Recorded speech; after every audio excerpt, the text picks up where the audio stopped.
Kwanza kabla ya yote wasanii wanachingwea wanahitaji elimu kubwa sana, elimu ya kutosha sana kuhusiana na hii issue ya artist.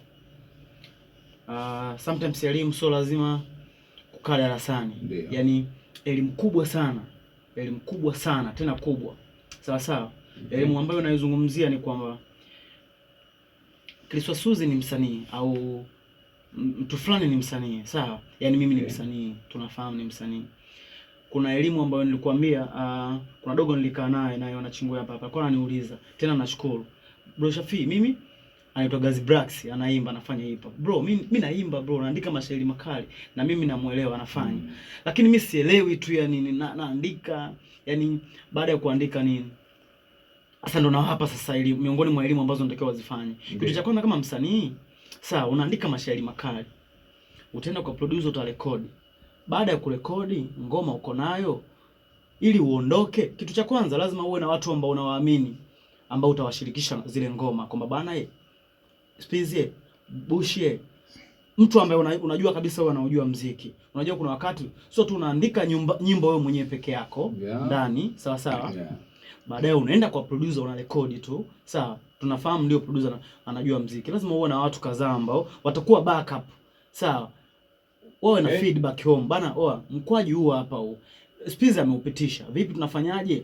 Mtu anaanza kausikiliza kwa jicho la tatu. Let's say Spizi siku hiyo producer tunajua, au Liz Nation au producer fulani. Tunafahamu wa producer anafahamu muziki. Lakini kuna wakati unaweza kumkuta ile siku hayuko sawa. Let's say kuna mixing alisahau, kuna mastering alizisahau. Hilo moja. Lakini sio tu hayuko sawa. Kuna baadhi ya wasanii tuliongea siku moja hapo. Chris Wasuzi anaenda kurekodi, lakini ngoma ameshawaambia watu wa mtaani wanataka ngoma. Kuna wengine wamemchangia viela, anataka kusimamia siku ile umalize. Lakini wewe Spizi, kwa sababu na wewe sometimes unataka upate ile na umtoe, atakupa hela yako, ataondoka nayo. Kumbe kuna kitu kilimisi.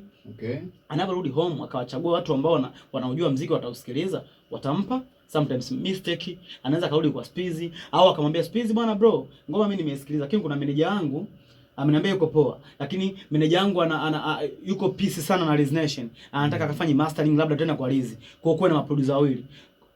Ataka graphics designer kama labda Bro Bushi atakayofanya graphics, atamwambia bwana produced by Liz Nation na Spizi. Unaona ngoma itaondoka. Baada ya hapo sasa ile ngoma tunaifanyaje? Sawa, imeshafanywa kazi na producer mkali, kuna graphics designer. Sasa hivi ngoma tunazifanya kwa lyrics, tafute mtu atengeneze lyrics, lakini una digital platform. Sasa hapo tunaanzia muziki. Sasa hivi umehamia kwenye digital platform bro. Hata wasanii bongo tunaona msanii muda mrefu hajafanya shows, ngoma anaziuza mtandaoni. Sasa artist yaani kuiendea hii kitu, unajua kila kitu lazima ukiendee. Kwamba nataka niwe na digital platform. Kuna digital platform ambazo zinafunguka tu for free, lakini kuna digital lazima tunatumia sometimes fedha kidogo kumiliki. Leo hii wasanii wengi tunaona akifanya ngoma status challenge unaikuta. Kule kote kuna ingiza hela, kuna dashboard moja inasoma fedha. Sasa lazima ukae na watu ambao wanajua hivi vitu. Shafi, mimi nataka tufanye hichi. Busheko, nataka tufanye hichi. Pita humu, uwe na digital. Ukishatoa ngoma kwa Liz Nation, tu-upload kwenye hizi digital, uanze dashboard isome dora. Wasanii elimu hawana. Msanii anataka na YouTube tu amaliza. Sasa sio muziki tu, sio YouTube. YouTube ina vigezo vikubwa sana mpaka uje kutimiza. Umeona? Hapa Chris Wasuzi kwa mfano. Chris Wasuzi ni mshikaji wangu ambaye anakaa naye. Ukimuuliza platform ya kuuzia muziki ni YouTube tu. Na wakati mwingine unaweza kumuuliza Chris Wasuzi, YouTube ili ukulipe unajua? Unakuta asijue. Au kawaita wasanii watano, sio wanazo YouTube channel wana-upload ngoma. Hana elimu hata na YouTube channel. Kuna vitu unatakiwa usivifanye YouTube channel. Kwenye YouTube channel unajua, mfano YouTube channel inatakiwa usiplay video zako unazoziplay. Usikute Chris Wasuzi ajui kila siku akiamka asubuhi ana play tu ngoma yake lakini iwe na views wengi. Kumbe haitakiwi. Sijui unanielewa, lakini hataki kuuliza let's say kwamba hichi kitu kinafanya. Yaani anaona pale ameshamaliza. Kwa maana kitu kikubwa ni elimu. Kabla ya kuwa manage, ni elimu. Hizi digital una elimu nazo, tuwe nazo zote sasa. Ndio tuanze kuondoka.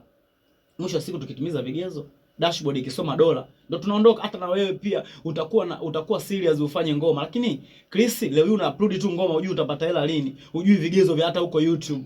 Unadhani utakuwa serious na kufanya zile ngoma?